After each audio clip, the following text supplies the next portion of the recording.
Recent events, Mr. President, have given us pause. If there's ever been a wake-up call, then surely the images of oiled pelicans and docked charter boats and the sickening plume of oil cascading into the blue waters of the Gulf should provide it.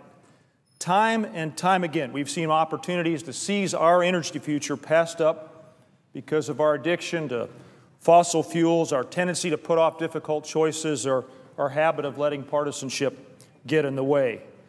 This unsustainable path, Mr. President, has led us to a complacent sense of security, and now look where we are, caught off guard by a tragic set of events in the Gulf of Mexico.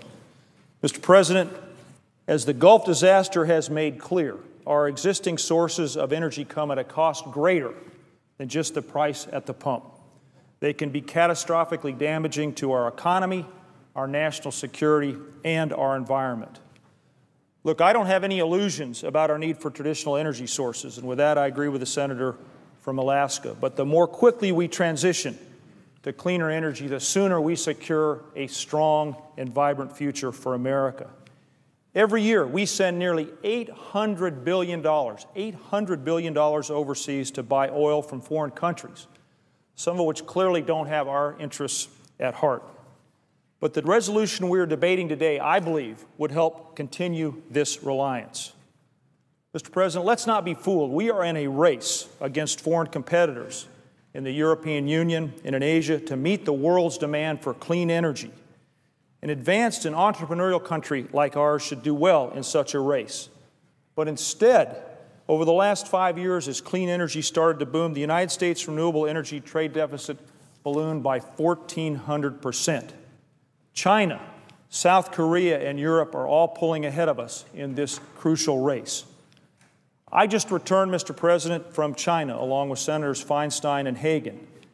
My impression, quite simply, China appears to be taking bolder actions than the United States. For example, the largest wind farms and solar farms in the world are being built in China. And moreover, China is investing heavily in safe nuclear power plants and clean coal technology. Perhaps, though, most troubling is that their development of clean energy is in part financed by Americans who see more stable support and a better investing climate for clean energy abroad.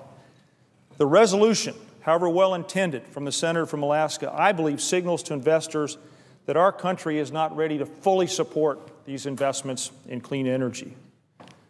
Now, while there's a compelling economic and national security case to be made for transitioning to a cleaner energy portfolio, that isn't the only reason.